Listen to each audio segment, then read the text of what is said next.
Hello guys, আমি প্রিয়াঙ্কা চলে এসেছি একটা নতুন রেসিপি নিয়ে।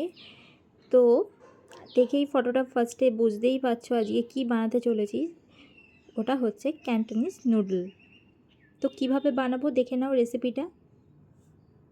আমি নিয়েছি ব্রাউন রাইস ভার্মিসেলি, যেটা ব্রাউন রাইসের নুডলস হিসেবেই খাওয়া হয়।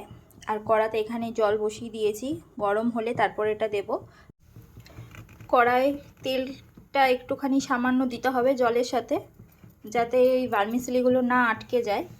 চাউমিনগুলো দিয়ে দিয়েছি। রাইস ভার্মিসেলিটা পরিমাণে অনেকটা কম ছিল, তা আমার স্টকে ছিল না বলে আমি নর্মাল নুডলসও ওর সাথে একটু মিশিয়েছি। তাই একটা দেখো ব্রাউন হয়েছে, একটা সাদা, একটি নর্মাল নুডলস ওটা। এখানে আমি 4 পিস চিকেন নিয়েছি, সেটা সকালে অফিস যাওয়ার আগে আমি ম্যারিনেট করে রেখে দিয়েছি। চাউমিন সেদ্ধ হয়ে গেছে, জল ঝরিয়ে এবার কড়াইতে একটু সামান্য পরিমাণ তেল দিচ্ছি, আর ওর সাথে দিয়ে দেব হচ্ছে একটুখানি বাটার। বাটারটা মেল্ট হয়ে গেছে, এবার আমি চিকেনগুলো দিয়ে দেব। দিয়ে এখানে চিকেনটা হোক সেদ্ধ, ততক্ষণে আমি গিয়ে সবজিটা কাটবো।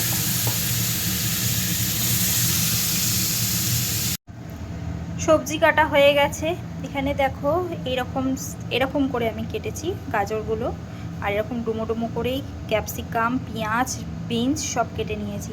চাউমিন তো সেদ্ধ আগেই হয়ে গেছিলো। এর সাথে আমি একটু রসুন চপ করে নিয়েছি, কাঁচা লঙ্কা নিয়েছি, আর নিয়েছি জুলিয়েট কাটে জিঞ্জার, আদা। এদিকে আমার চিকেনটা হয়ে গেছে সেদ্ধ, প্রায় একদমই হয়ে গেছে, শুধু হাত দিয়ে একটু খালি স্প্রেড করে নেব। আর করা হয়ে গেছে এখানে ডিমের ভুজিয়াটা, এটাও করা হয়ে গেছে রেডি। এবার শুধু কড়াতে তেল দেব, কড়া আবার ধুয়ে পরিষ্কার করে নিয়েছি। তেল দিয়ে সবজিটা দিয়ে একটু হালকা ভাজা ভাজা করে আমি তারপর বাকি প্রসেসে যাব। কড়াতে দেখো আমি 2 চামচের মতো একটু সাদা তেল দিয়েছি, দিয়ে এবার সবজিগুলো দিয়ে দেব। সবজিগুলো বেশি ভাজবো না, হালকা ক্রাঞ্চি থাকবে। তো একটু তাড়াতাড়ি নরম হওয়ার জন্য আমি দিয়ে দেবো এতে নুনটা আমি স্বাদ মতো দিয়ে দিচ্ছি। এরপর আমি দিয়ে দিচ্ছি রসুন কুচিটা, এর সাথে দিচ্ছি একই সাথে আদা, যেটা আমি জুলিয়েট কাট করে রেখেছিলাম। সবজিগুলো সতে হয়ে গেছে, চেহারা দেখেই বুঝতে পারছো অনেকটা নরম হয়েই এসছে।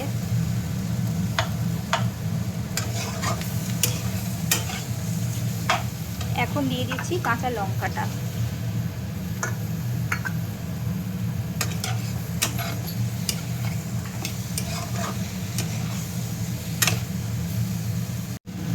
এটাতে আমি গ্রেভি বানাবো, তো এটার মধ্যে জল দেবো একটু পরিমাণ মতো। জলটা যে যার পরিমাণে দিও, যে যেরকম স্যুপটা বানাবে।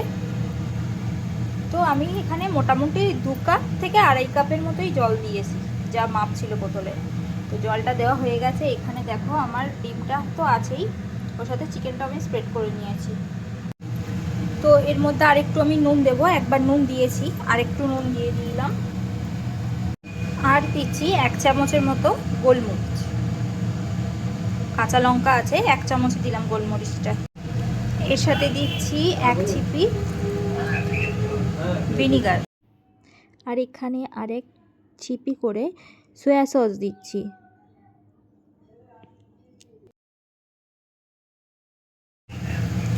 এটা ভালো করে ফুটে গেছে, এবার আমি চিকেনটা আর ডিমটা এর মধ্যে দিয়ে দেবো। এর মধ্যে আমি কর্নফ্লাওয়ারটা দিয়ে দিচ্ছি, থিকনেস আসবে গ্রেভিটার মধ্যে।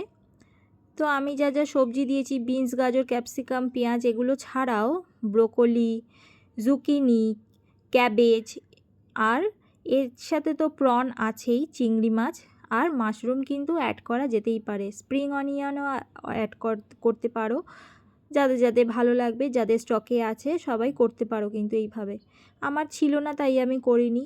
ফুলকপিও দেয় অনেকে, ভালো লাগে দেখতে, খেতেও সুন্দর হয়, আরও সবজি শীতকালের ভীষণ টেস্টি হয়। তো দেখো অনেকটা ঠিক ওই গ্রেভিটার মধ্যেই আমি চাউমিনটাও দেব। চাউমিনটা আমি ভুলে গেছিলাম বলতে, নামানোর আগে আমি চাউমিনটা দেব।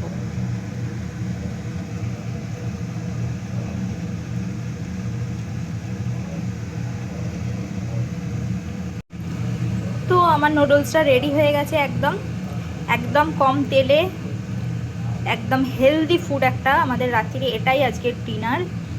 তো কেমন লাগলো তোমাদের ভিডিওটা কমেন্ট করে জানাও, আর কারা কারা ট্রাই করলে বাড়িতে সেটাও আমাকে কমেন্টে জানাতে ভুলো না কিন্তু। টাটা।